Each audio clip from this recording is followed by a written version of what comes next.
y también porque quiero dejarles como un pequeño mensaje.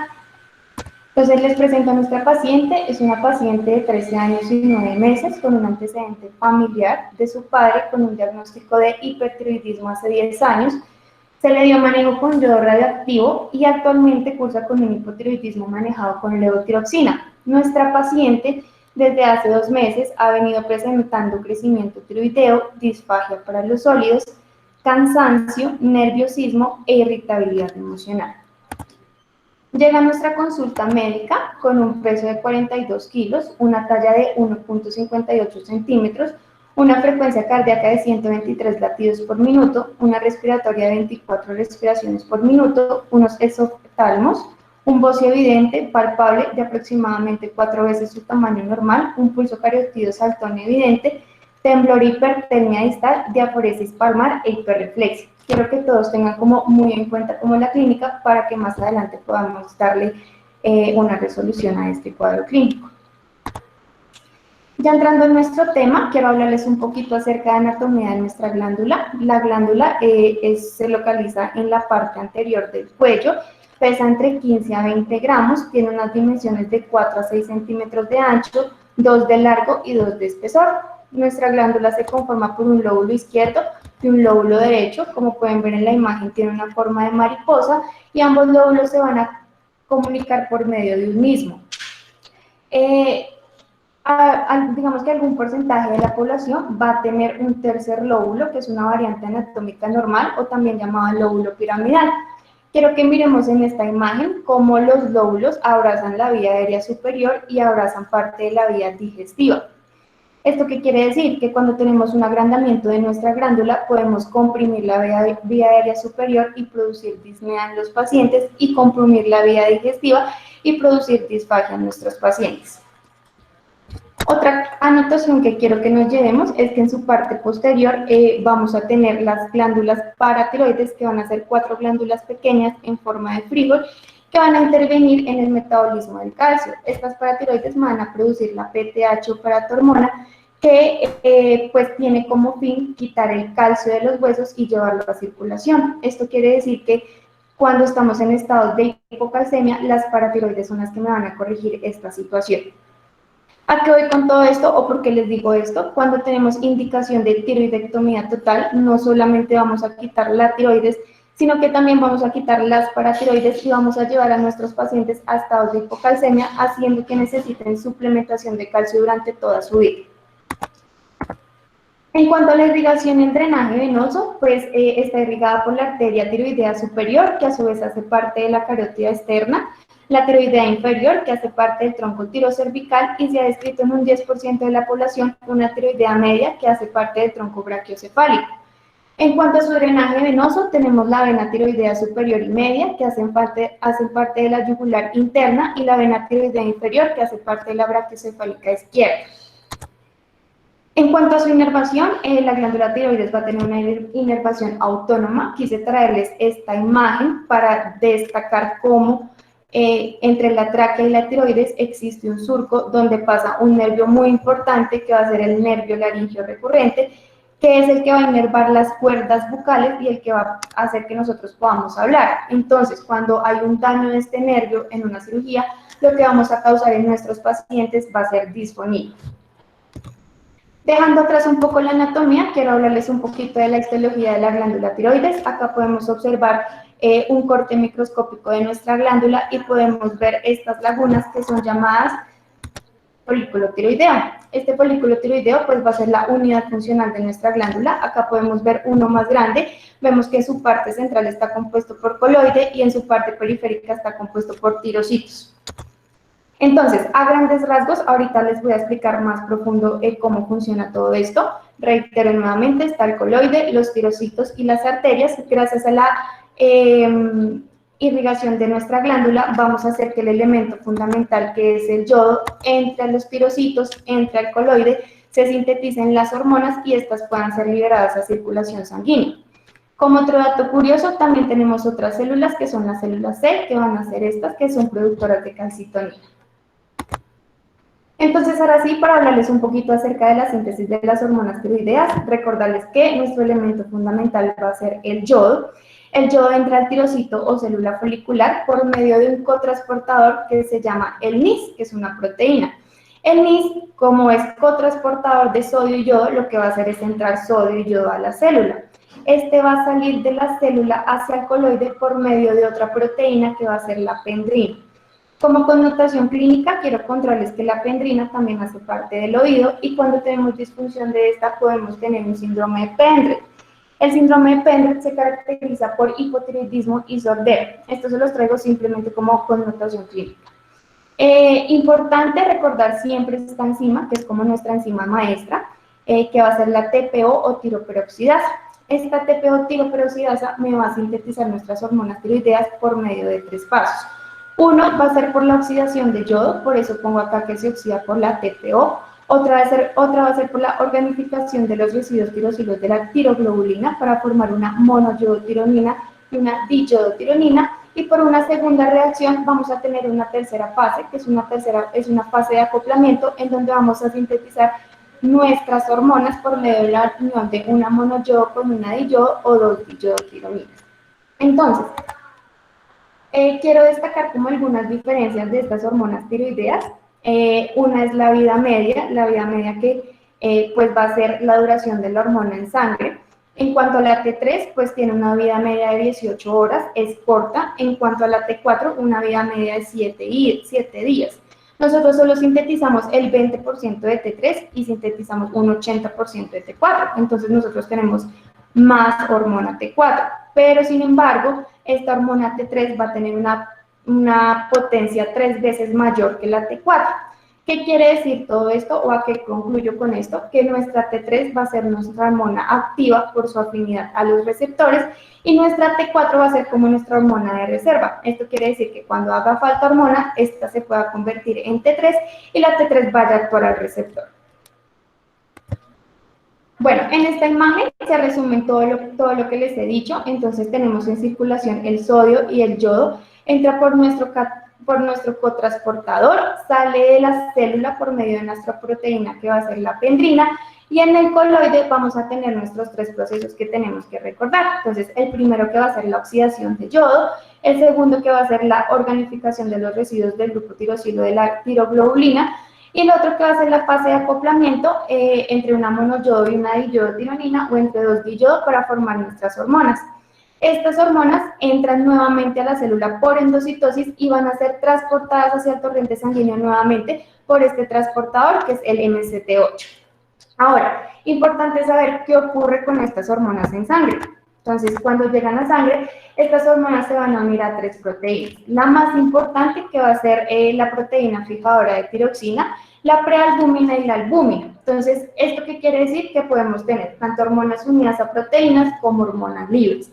Entonces podemos medir tanto la hormona total como la libre. Hay condiciones que me pueden aumentar esta proteína y va a hacer que se aumente la hormona total, pero que la libre esté normal. ¿Cuáles condiciones me pueden causar esto? Todas las que causen hiperestrogenismo, como el embarazo, el recién nacido o pacientes que consuman anticonceptivos orales, entre otros. Ahora, cuando las T4 y la T3 van a ir a actuar a tejido, la T3 se puede unir sin problema a los receptores, pero la T4 se tiene que convertir en T3, y esto lo hace por medio de una deshidrataasa, que es la deshidrataasa 1. Ahora, la deshidrataasa 2 es simplemente la que se va a encargar de decirle al cerebro como que ya no produzca más hormona.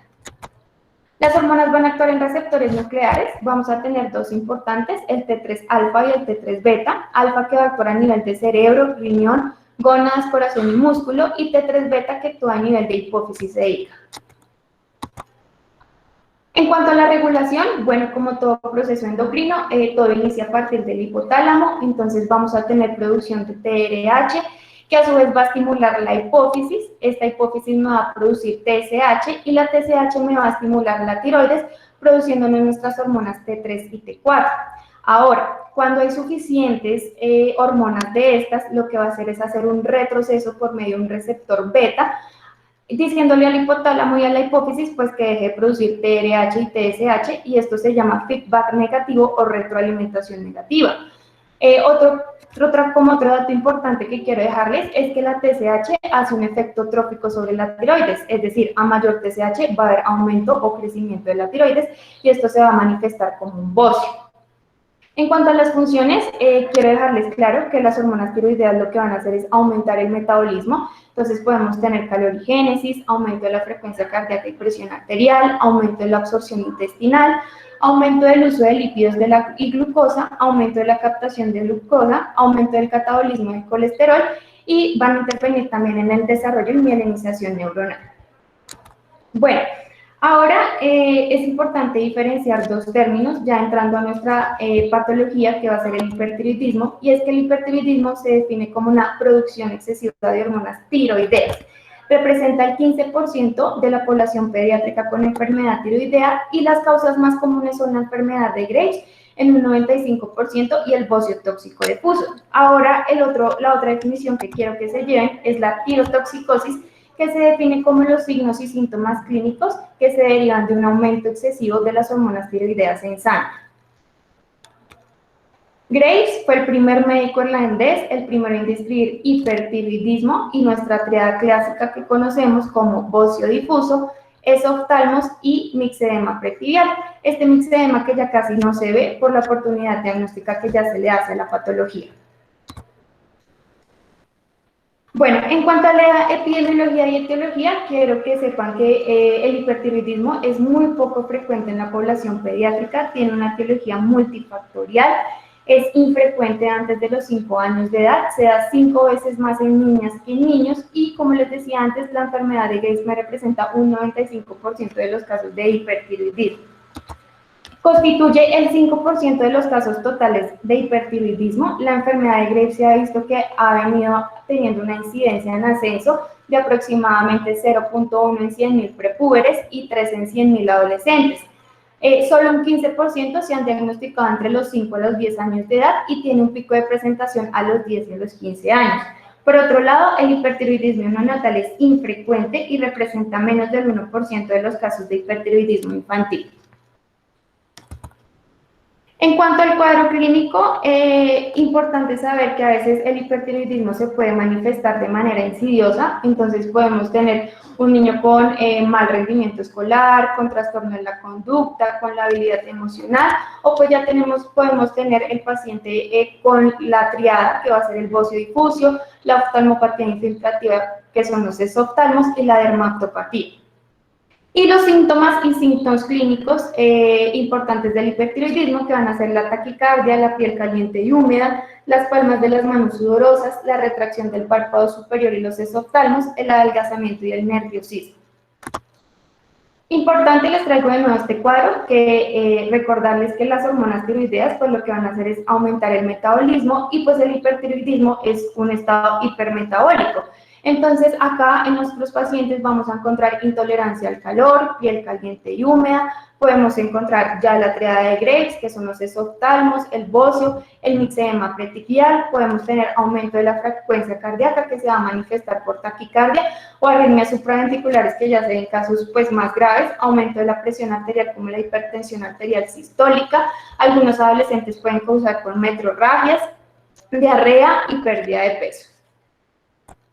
En cuanto al diagnóstico, pues tiene 3 pilares fundamentales, como todas las enfermedades, que va a ser una buena historia clínica, un buen examen físico y la medición de nuestras hormonas tiroideas y TSH, que van a hacer la confirmación diagnóstica. Entonces, acá les traigo un cuadro de los posibles escenarios a los que nos podemos presentar. Sin embargo, quiero dejarles claro que el hipotiroidismo primario es la forma de presentación clásica. Entonces, acá vamos a tener una TSH suprimida menor a 0.2 y una T4 y una T3 libre elevadas. Ya en cuanto al diagnóstico etiológico, lo podemos hacer mediante ecografía de tiroides, una gamografía de tiroides o mediante la medición de anticuerpos antitiroperoxidasa, antitiroglobulina y los anticuerpos estimulantes de tiroides, que se encuentran en un 90% de los casos. La ecografía tiroidea ha venido repasando la gamografía, entonces acá esperamos encontrar una tiroides aumentada de tamaño, con ecogenicidad homogénea y con flujos vasculares elevados en el Doppler, y ya la gamografía nos va a servir más como diagnóstico diferencial frente al bocio nodular tóxico. Bueno, en cuanto al tratamiento, existen tres opciones terapéuticas. Uno va a ser la utilización de los medicamentos antitiroideos, otro va a ser por la tiroidectomía y otro va a ser la utilización de yodo radioactivo. Importante que sepamos que no existe ningún medicamento que me vaya a corregir el desorden autoinmune, pero que nuestro objetivo va a ser disminuir el exceso de producción de hormona tiroidea. Podemos hacer medidas generales con estos pacientes y es recomendarle al paciente disminuir su actividad física, vendar sus ojos durante la noche, utilizar lubricantes oftalmológicos y algunos recomendarles beta bloqueadores como el propanolol a una dosis de 1 a 2 miligramos por kilo día, que lo que va a hacer es disminuir como los síntomas iniciales mientras los medicamentos eutiroideos empiezan pues a hacer efecto. Generalmente este propanolol se empieza a retirar a la semana 2. En cuanto a los medicamentos antitiroideos, vamos a tener las tionamidas, importantes el propiltiuracilo y el metimazol. Su mecanismo de acción es que van a inhibir la peroxidasa tiroidea, es decir, que no van a permitir el paso de yoduro inorgánico a yodo orgánico, haciendo que se me bloquee toda la síntesis de la hormona tiroidea. Entonces, estos van a constituir la elección inicial de nuestro paciente con hipertiroidismo. El metimazol a una dosis de 0.5 a 1 miligramo por kilo día, cada 8, 12 a 24 horas, y el propiltiuracilo en dosis de 5 a 10 miligramos por kilo día, cada 8, 12 a 24 horas. ¿Qué pasa con el propiltiuracilo? Y es algo que también quiero que se lleven, que ya no se prescribe pues en niños, por el riesgo de efectos adversos potencialmente graves, especialmente uno que va a ser la necrosis hepática fulminante. Nuestra meta con estos pacientes pues va a ser tener una TSH y una T4 libre dentro de rangos de la normalidad. Sin embargo, se dice que si a las 2 a 6 semanas ya tenemos normofunción, se puede reducir el 30 al 50% de la dosis y se tiene que hacer otra vez un nuevo control de nuestras hormonas a las 4 de las 6 semanas para captar ya al paciente en su estado eutiroideo. Absolutamente todos los medicamentos eutiroideos van a tener efectos secundarios, entonces unos más prevalentes que otros, como la leucopenia, el exantema, las poliartritis, las náuseas, la elevación de las transaminasas y lo que les contaba de la hepatitis fulminante. Bueno, en cuanto al radioyodo, quiero decirles que es una alternativa en el caso de efectos secundarios de los fármacos antitiroideos, en no adherencia al tratamiento, en no remisiones, en recidivas tras tratamiento médico prolongado o simplemente porque el paciente no quiere aceptar la cirugía. Es una forma segura y económica de tratar el hipertiroidismo. Se dice que más del 90% de los pacientes se cura y rara vez los efectos secundarios son graves. No se recomienda en menores de 5 años. Generalmente se utiliza el radioyodo 131 a una dosis de 10 a 20 milicuris. Minimiza el riesgo de neoplasia y el 90% de los pacientes llega al hipotiroidismo con una sola sesión. Tenemos que hacer función tiroidea entre los 40 y los 70 días con el fin de captar a nuestro paciente ya en su estado hipotiroideo. En cuanto a la cirugía, lo mismo del radioyodo, solo cuando hay efectos secundarios en cuanto a los medicamentos tiroideos, en no adherencia, en hipertiroidismo recurrente o que simplemente el paciente no quiera aceptar el radioyodo. Importante saber que en estos casos se hace tiroidectomía total o subtotal y como les comentaba al principio de nuestra charla, existen grandes riesgos como el hipoparatiroidismo permanente y la lesión del nervio laríngeo recurrente que me puede llevar a nuestro paciente a que quede con disfonía. ¿Cuándo suspendemos la medicación? Cuando hay persistencia del estado tiroideo, cuando hay reducción del tamaño o desaparición del bozo y cuando ya logramos una normalización en nuestro paciente. El cese de la medicación no tiene que ser brusca, tiene que ser gradual y es necesario siempre hacer como examinar a nuestro niño regularmente, ya que la tasa de recidiva está entre el 3 y el 47%.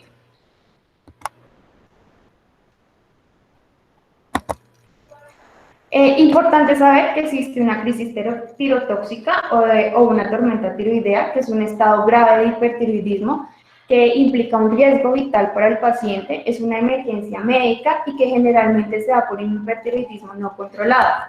En cuanto a los síntomas, podemos tener nuestro paciente taquicárdico, arrítmico, hipertenso, con fiebre y puede avanzar rápidamente ya síntomas neurológicos como agitación, delirio, apatía, estupor y coma. En cuanto al tratamiento, estos pacientes generalmente requieren tratamiento en UCI pediátrica, se les tiene que hacer la estabilización inicial, tratar la causa desencadenante y pues tratar sus complicaciones. Quiero hablarles acerca un poquito de hipertiroidismo fetal y neonatal, recordarles que aunque sea una patología poco frecuente, es una enfermedad que es potencialmente grave y que pues hay que diagnosticar y tratar de forma precoz. La prevalencia en el embarazo de la enfermedad de Graves es del 0.1 al 0.4% y corresponde a la primera causa de hipertiroidismo fetal y neonatal. Se produce en el tercer trimestre de embarazo, se puede manifestar al nacer o después de 10 días. La duración de la enfermedad varía entre 8 a 20 semanas y se dice que entre a las 48 semanas de vida, casi todos estos niños ya van a estar eutiroideos. Súper importante realizar una evaluación hormonal tiroidea a todos los recién nacidos con riesgo de hipertiroidismo por un antecedente de madre hipotiroidea con enfermedad de Graves o una madre eutiroidea con historia de enfermedad autoinmune tiroidea previa. ¿Cuándo podemos sospechar hipotiroidismo fetal? Cuando tenemos una frecuencia cardíaca fetal superior a 160 latidos por minuto. El hipertiroidismo fetal y neonatal nos puede ocasionar ciertas complicaciones como una restricción del crecimiento uterino, una hidropesia fetal y craniosinostosis. Importante hacerle tamizaje a todas las mujeres embarazadas eutiroideas con antecedentes de enfermedad tiroidea autoinmunitaria y que se sometan a la determinación de los anticuerpos alrededor de la semana 26 de gestación. En cuanto a los síntomas, entonces en el recién nacido, pues el bocio por lo general siempre está presente y puede causar asfixia si es muy grande, como les explicaba en la parte de anatomía, y pues ya todos los síntomas que me van a dar por hipermetabolismo, que va a ser la taquicardia, los exoftalmos, la hiperexcitabilidad, los temblores, diarrea, poca ganancia de peso, insuficiencia cardíaca congestiva, hipertensión arterial, hepatomegalia y ictericia. El diagnóstico lo hacemos con la medición de nuestras hormonas tiroideas. Esperamos encontrar una TSH suprimida, una T4 y una T3 aumentadas. En cuanto al tratamiento, en la mujer embarazada con hipertiroidismo se requiere de fármacos antitiroideos. Se recomienda utilizar propiltiuracilo durante el primer trimestre y ya después se continúa con metimazol.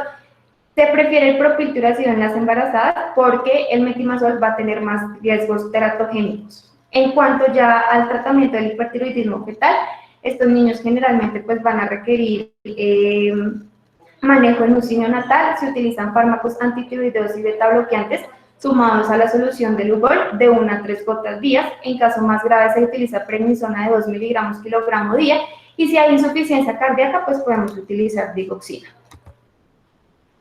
Volviendo a nuestro caso clínico, pues me gustaría de pronto que algún estudiante o algún interno pues me cuente qué pensó del caso clínico después de la explicación. No sé si puedan de pronto abrir su micrófono, es que no puedo ver pues, quién levanta la mano.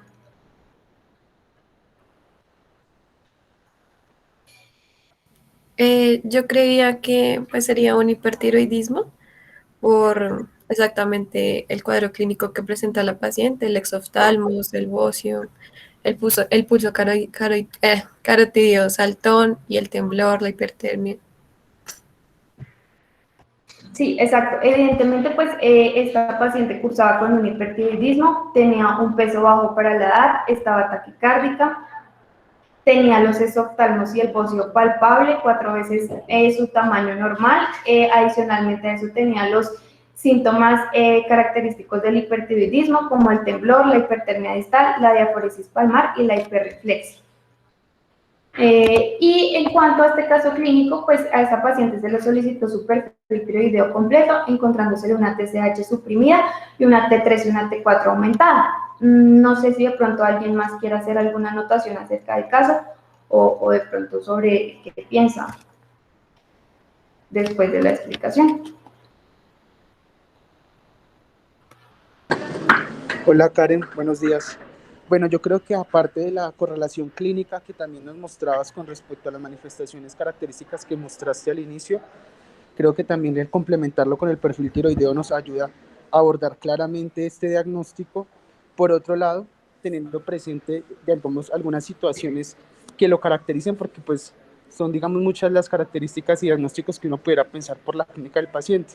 Lo otro que también me llamaba la atención era identificar una correlación de tipo hereditario, sabiendo pues el antecedente que ha tenido el padre, que ha sido sometido y manejado ya con yodo previamente, y que de alguna u otra forma con todos estos elementos, al agruparlos, le dé mayor fuerza a la probabilidad diagnóstica de que sea un hipertiroidismo para yo poderlo enfocar y manejarlo bajo este diagnóstico. Bueno, muchas gracias. Realmente yo quería traerles este caso clínico porque quiero recordarles que independientemente de que no sea una enfermedad que sea muy frecuente en pediatría, es importante que la sepamos diagnosticar, que reconozcamos sus síntomas, que sepamos qué pedirle y pues así hacer una buena remisión hacia el endocrinólogo. En cuanto a las conclusiones, pues el hipertiroidismo es una enfermedad multifactorial que inicialmente puede ser inadvertida en infancia y adolescencia, es infrecuente y grave si no es tratada. Importante que todo hijo de madre afectada de enfermedad de Graves debe tener un seguimiento estrecho y es importante tener en cuenta que aunque la madre haya estado eutiroidea en el embarazo, incluso haya sido tratado con radioyodo, el riesgo depende principalmente del valor de anticuerpos maternos en el tercer trimestre. Bueno, eso era todo lo que les quería contar. Muchas gracias. Bueno, Karencita, es una charla que tú la elaboraste con tiempo. Me gustó cómo la sintetizaste, transmitiste el mensaje. Ojalá que los estudiantes, los internos y los residentes pues estuvieran ahí conectados para entender el desarrollo de la charla, que fue muy clara. Sí, se ve muy escaso, pero sí nos llega la consulta. Como hablábamos el otro día una niña llegó y con las mismas sintomatologías, entonces pues tenemos que abordarla. Mira, hacen tormentas tiroideas, que es la urgencia que tenemos que tratar de ese tiroidismo y manejarlo porque el niño se nos puede morir en la casa. No sé si los compañeros tengan alguna dudas o quieran opinar algo.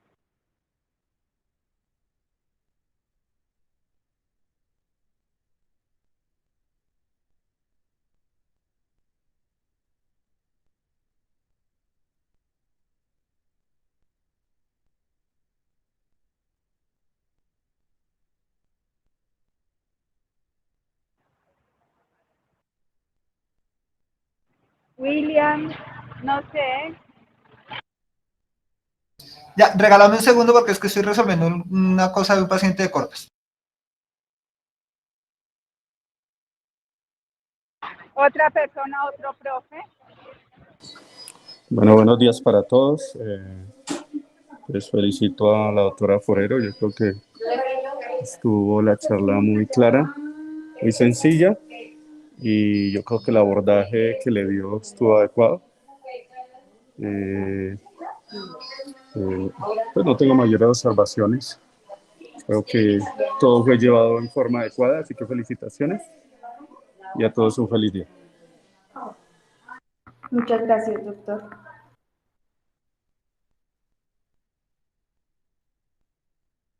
Ya, ahora sí, perdón, es que estaba resolviendo una cosa de un paciente de Corpus. La charla fue una charla práctica, me gustó, pero sí me hubiera gustado, por ejemplo, que hubieras abordado, ya que te metiste con un caso clínico, que hubieras metido diagnósticos diferenciales. Porque pues si es una charla de hipertiroidismo, pues obviamente el diagnóstico va a ser hipertiroidismo. Entonces me hubiera gustado, mire, de este paciente, pues sí, es evidente que es un hipertiroidismo, pero también tocaría estudiarle, no sé, un Marfan o cualquier otro tipo de alteraciones que fisonómicamente se vean parecidas, fisiopatológicamente se vean parecidas, pero pues que obligue a un reto diagnóstico.